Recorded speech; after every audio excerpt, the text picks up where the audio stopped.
Hi, guys, and welcome back to another episode of Sermondo Talks. My name is Christina, and my guest today is Anthony Cofrancesco, co founder of Virtuous Graphics. Today, I will ask him some things about his company, their services, and his own entrepreneurial journey. So let's dive right in and say hello.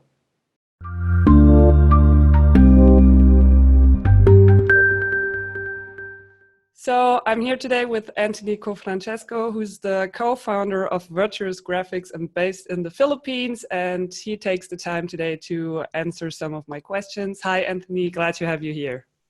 Hey, Christina, thanks so much for having me. I've been excited to do this. I know it's been a little bit delayed, so thanks again for having me on. I'm excited too. So let's just start in one sentence. What is Virtuous Graphics? So, Virtuous Graphics, conversion optimization specialists. That's it. Which kind of services do you offer? So, we do everything for your Amazon listing, your photos, video, copywriting, and graphic design.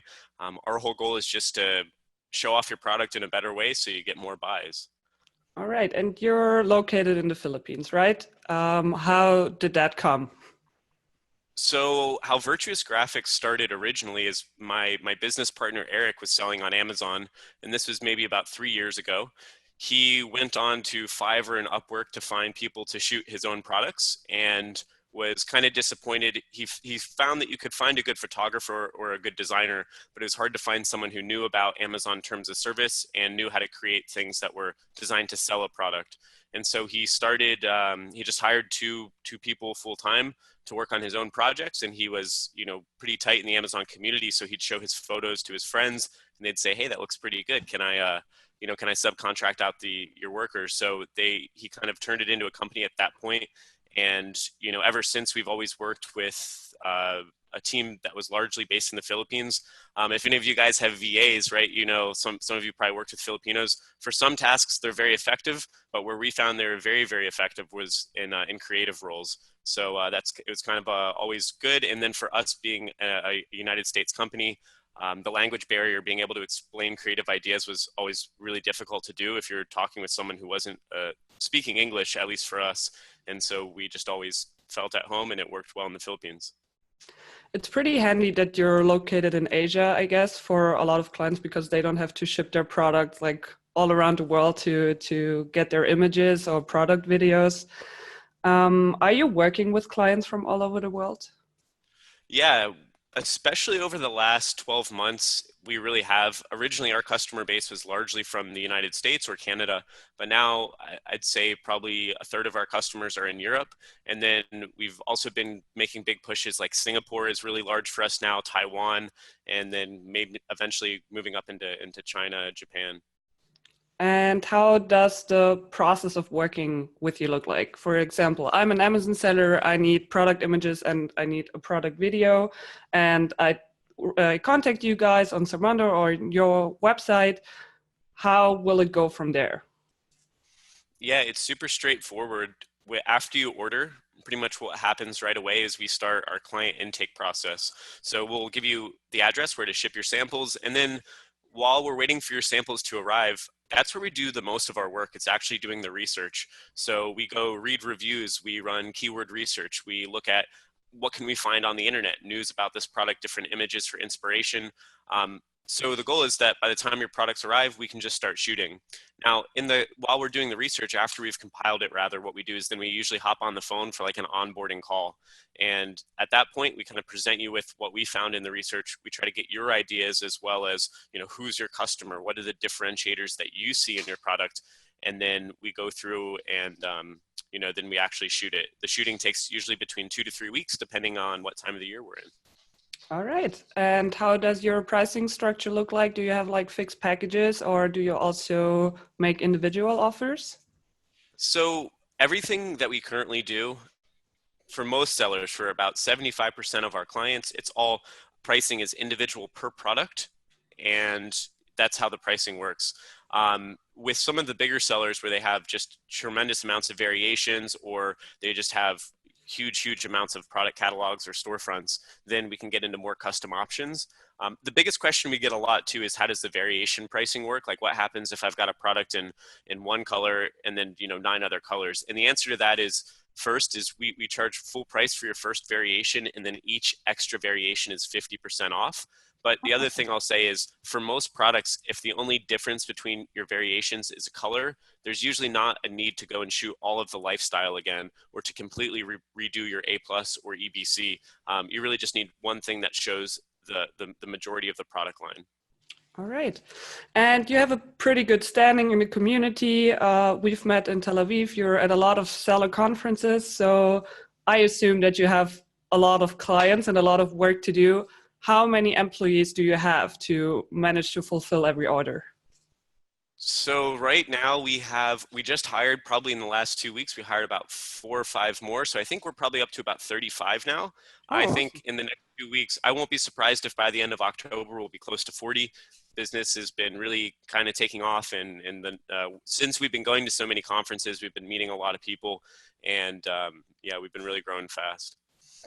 can you name 3 things that your clients would say about your work? So number one is, I think they would say that we're really Amazon focused, right? It's not just about having an image that looks good. It's about having something that converts. And so when we really work with our clients and get it right, it has a real big impact on sales.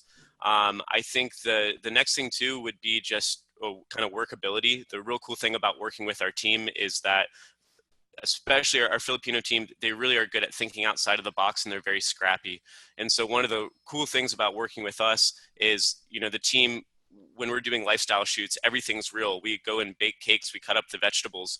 On top of that, we literally have someone in their job is literally just to iron things when we get things that are like blankets or clothing items, just so it looks good in the shot. One of the cool things about being in the Philippines is the cost of everything is down here. And so are the regulations. So certain things you can do from a creative standpoint are just well beyond what you'd be able to do anywhere else. Like, we had a client a few weeks ago that came to us and said, hey, I have a product and I need it shot on a construction site in front of a crane.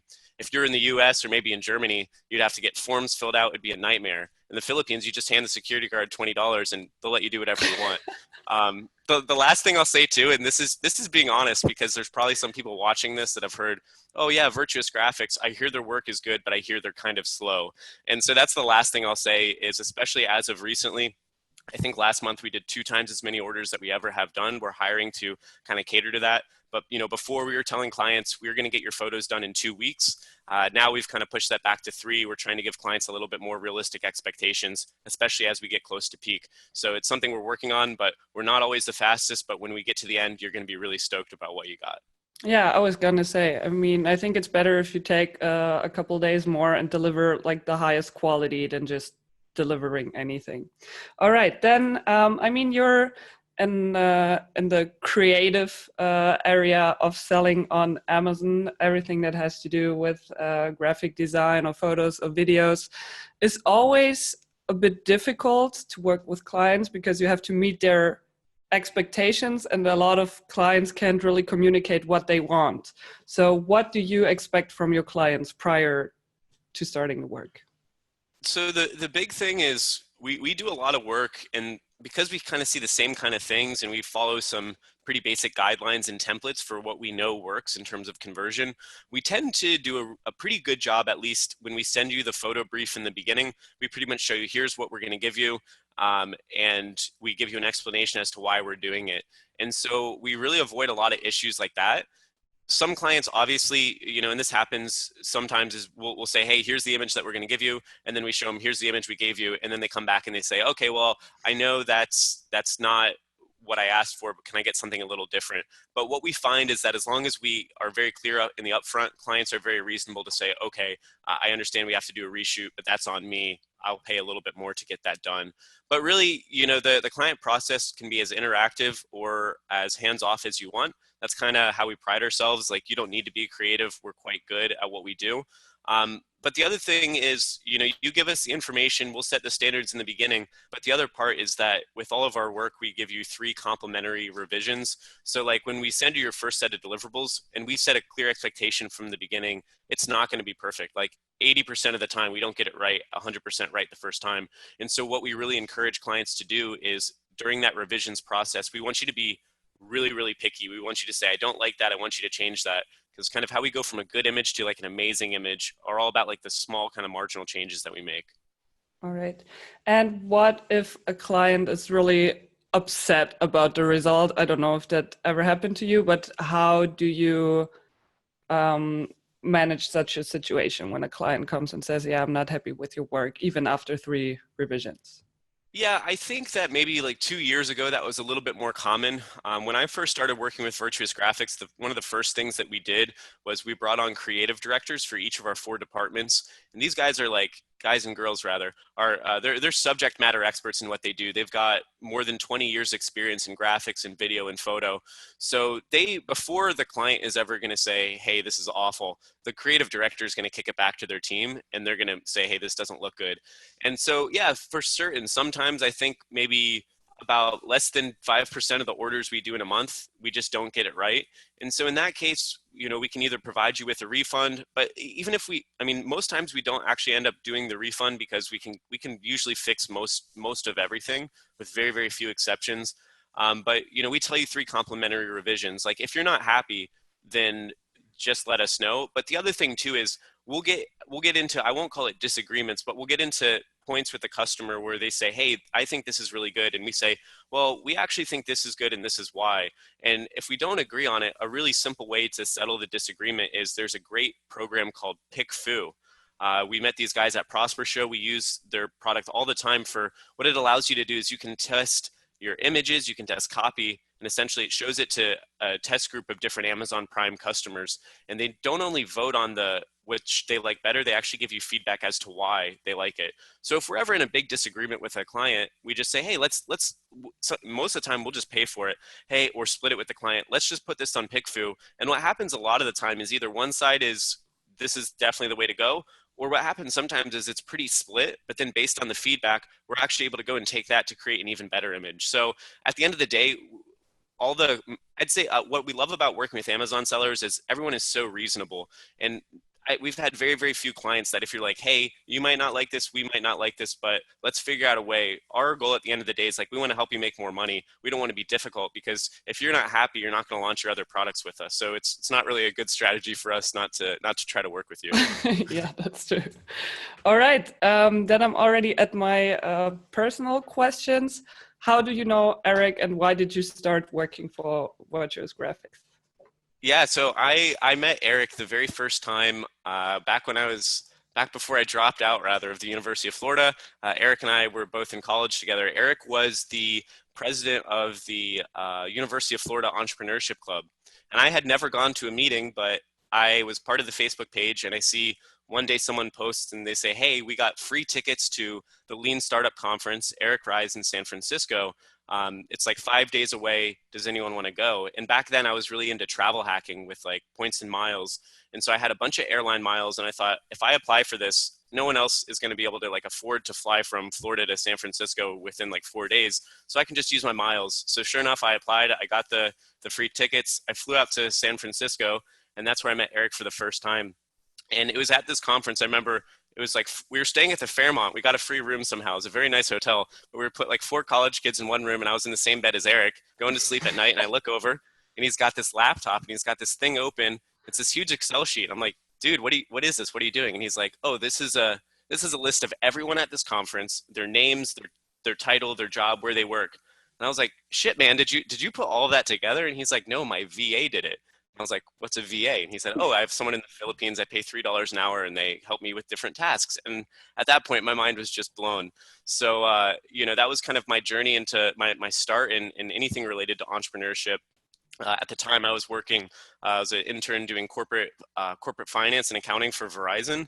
And at that point, like, my whole mindset shifted. I thought that I wanted to be like the next big CFO in America. But then once I started seeing these other entrepreneurs like walking around at the conference, everyone's pitching me on their ideas, I thought, you know what, like, I feel like I've got to be at least as smart as some of these people. I know I can speak pretty well. I feel like I have a good mind for this stuff.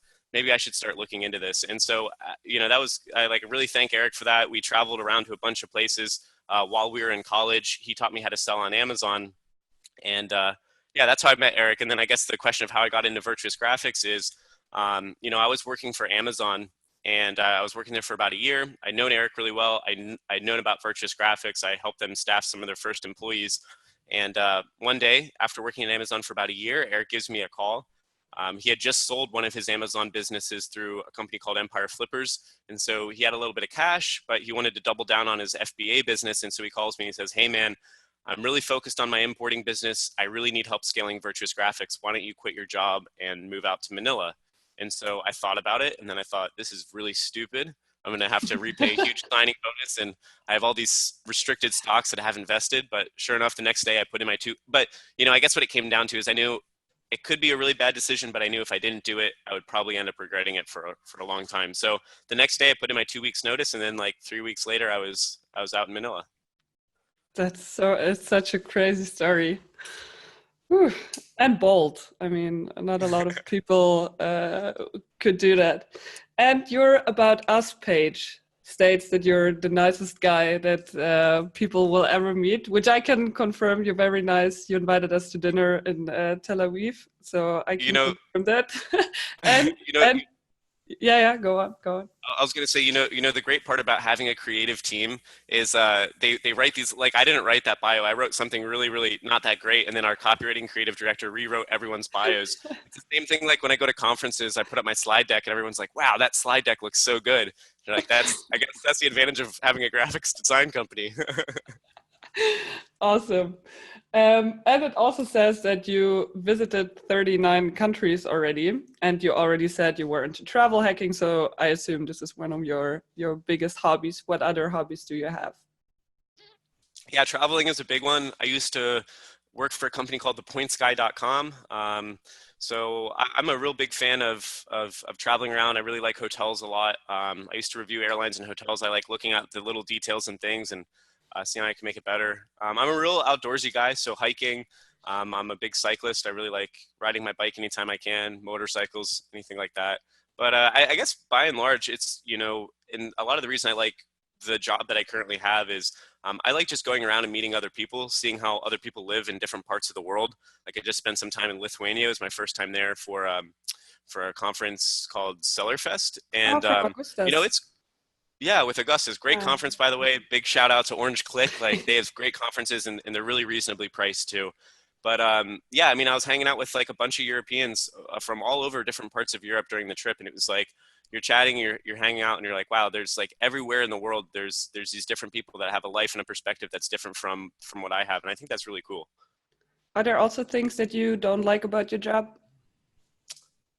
So to be completely honest, yeah. I mean, I worked at Verizon, I worked at Amazon. When I was at Amazon, I was a terrible employee. I would work like I could do my whole job. I hope they're not watching this. I mean, the thing is like I could do my job in like 5 hours in a week. It was a very boring job most of the time. And so I was an awful employee. So when I started actually, being my own boss and running a company, it's like the stress and the pressure sometimes, and anyone who's watching this who's done that probably can relate. And so there's definitely times that like I had been, especially during my first year and a half, it was my first time really running a real business, a legit business and having employees. And there was definitely some times I was like, why in the world am I doing this? I could just work for someone else. And there's definitely some stressful times where it's just like, why am I doing this? But then at the other times, what I tell people all the time is there's some days where I think like we're doing so terrible, we're awful. This is such an awful business. We're doing so bad. And then there's other times I'm like, this is so great. Like it's so cool. And like, I think it's those ups and downs that makes it worth it. What would a competitor have to offer you that you switch to their company and leave Virtuous Graphics? What do you mean to work like me work for them? Yeah. Oh, I mean, like, the thing is, it's funny. When I was at Sellerfest in Lithuania, I met the guy from Zon Photo, the guy who owns it, Vadim. Super cool guy, man. When we saw each other, gave each other a big hug. The one thing I'd say about like all of our competitors and anything is like, this market is so big. I don't believe in any of this stuff like, oh, we're competing against anyone else, because at the end of the day, it's like, that's like saying any Amazon seller doing FBA, we're all competing against each other. And when we go to these conferences, like there's more than enough to go around. And the thing I'd say, what would it take for a competitor to work for me? Like, I mean, send over a big offer, but what's much more likely going to happen is we talk to the company that's like our parent company and be like, what's a way that we can all work together? And I think you're probably with any of our competitors. I know I've thought about this, maybe from someone from Viral Launch is watching, like one thing that Viral Launch doesn't do is graphic design. and video, right? But they do a very, very good job with copywriting, and their photography work is top notch. So maybe at some point, if we get our skills on video and graphic design to a very, very high level, who knows what kind of partnerships could happen in the future between different companies. And I think that's what's so exciting about this. All right. If you could have a superpower, which one would it be? I mean, definitely, I think being able to fly is super cool. Maybe not as practical as something like invisibility. I don't Yeah. know. But being Teleportation. invisible always feels a bit creepy, I think, when you're just in a Yeah, room. yeah. So maybe like teleportation, because you don't want to be like the invisible guy. Yeah, right. All right. And if you could travel back in time, let's say 5 or 10 years, what advice would you give to your younger self? Probably start on FBA earlier. Man, like I always hear these stories when people are like, oh, I've been selling on Amazon for 7 years or 10 years. Man, those were the days you could just sell anything and you could make so much money. But I guess at the end of the day, it's, it's all relative. Like, I can't give advice to myself, but if I could, I probably wouldn't, because you just got to learn it. You got to figure it out. You talked about difficulties when being self-employed. Was there a time where you really wanted to quit, like not just a day, but like a week or a month where you were like, oh, damn, I can't do this anymore? Yeah, definitely. For me, I knew even if I really wanted to quit, I could never quit Virtuous Graphics, because you've got, like, especially with our team, we've got like 30 people. They've got wives, they've got kids, they've got dogs. And if I don't show up, like that's the biggest motivator. It's like if I screw up and I can't make payroll, then they're screwed. But yeah, there's definitely times. There's been like periods where it's like a month and you're not motivated. What I kind of try to do to myself is you got to surround yourself and you got to build your team of people who are going to motivate you. And I think the only times that I've really not felt good is when it was just me going at it and I didn't have any support. But when you're working with a really good team, and it's just like, even if your energy is down, if their energy kind of is up, it's just going to naturally make everyone kind of ready to go. So I think that's really important. Awesome. Then I'm at my favorite question. If you could hire any famous person in the world to work with you or for you, who would that be and why? I love it. Yeah, I saw this on Kevin King's interview. I think he was like, I wouldn't hire anyone. Yeah, I can do it. um, I really like that answer, and I think it's really good, right? Because anyone who's really made it, I don't think they could really do an effective job. I'd kind of go in line with that answer. I really like it. Like I would rather just take like some scrappy kid. Like if I could find the same version as myself back in either high school or college, I would trade like getting a bunch of high level execs for some really young or hungry, or it can be old and hungry too. It doesn't matter. Just someone who's got a lot of energy and a lot of mindset. And I'll take like 10 of those, because it's all about training and developing people. People who've been doing it the longest, those are the people you should go to have your mentors, not to be your employees. Yeah, awesome answer. I'm flattered that you listen to our podcast. Yeah, Are listen, there, they're really good. I like it a lot. are there also any other podcasts or blog that you recommend as like free resources? I think there. I mean, there's a lot of good free resources online. Like I think if you're just starting out, I really like the content that Brock Johnson's putting out is really good. It's all free. It's like literally $1 to get the course. It goes all over the place. There's a bunch of different stuff. He's all over the place too, but I think that's why he's also entertaining to watch. Yeah. I really like, I'm big on continuing education for Amazon. Like people who don't go to Amazon conferences, I think are really missing out, because you can watch the podcasts and stuff, and that's good, but getting to shoot the ideas around, like what you're going to learn in the talk is only part of it. What you're going to learn more is when you're discussing what was talked about in the talk with other people over lunch or over drinks. And I think that's where you really learn a lot. Yeah, big shout out to Augustus with Orange Click. His conferences are good. There's one, I think it's like in the next couple of days. It's probably too late to go now, but PPC Congress in Amsterdam. I won't be able to make it out there for that one, but that's gonna be top notch.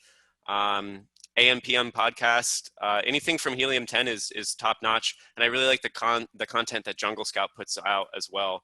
It's really high quality. It's very easy to watch, and a lot of it's for free on YouTube. So, All right. Then I'm already at my last question. Can you name 3 tips that you would give to any Amazon seller out there? It can be about product photography, or can also be in general about having a business. yeah, sure. So biggest one is, if you want to succeed on Amazon now, you really got to treat it like a business. You have to do all of the aspects. You got to have finances down. You got to know what your numbers are. You got to be able to do marketing. You got to be willing to invest in your product research and your customer research. and also to innovate your product. Number two thing is, like, speaking about products, don't, really think about the product you're selling. Don't try to jump into it. I'd rather see someone like spend a little bit longer of their time rather than going straight into a launch, just because if you, and then also as well, don't try to sell a Me Too product. Make sure, even if it's just something small, make sure you're innovating your product and you're not just trying to source it if you're just doing private label. And then, I don't know, last tip. Yeah, last tip, I guess, in terms of, and this is kind of a shameless plug, but this stuff does work. Think conversion optimization is one of the most important factors to success on Amazon. At the end of the day, if you're sending 100 people to your listing and you're only getting 3 of them to put it in your cart or to buy the product, and you've got a 3% conversion rate, it doesn't matter what you do. It doesn't matter how low your prices are. You're going to always lose money in the end. So the higher your conversion rate, it's going to lower your ACoS. It's going to lower your marketing expenses. You're going to have more organic sales. And it's one of those things, like when you're putting on new photos, graphic design, whatever it might be, it's something you do one time.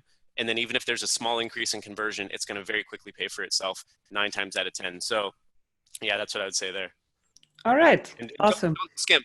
Don't skimp. You don't have to necessarily go with Virtuous Graphics. It doesn't matter to me. I mean, I'd prefer if you do, but just pay someone to do it, and pay someone who's a professional to do it, and it's worth it. Like, you spend X amount of money on your initial PO, right? How much? $10,000-$15,000 just on inventory. If you're going to tell me that you're not willing to spend $1,000 to have a good looking listing, then I think you might need to rethink rethink your strategy. All right. Thank you so much for taking the time and for answering all of my questions. This was a great interview. And I don't know, what time is it in Manila? Right now it is 4:30, so 4:30. Afternoon. So I wish you a wonderful afternoon, and I hope to see you soon.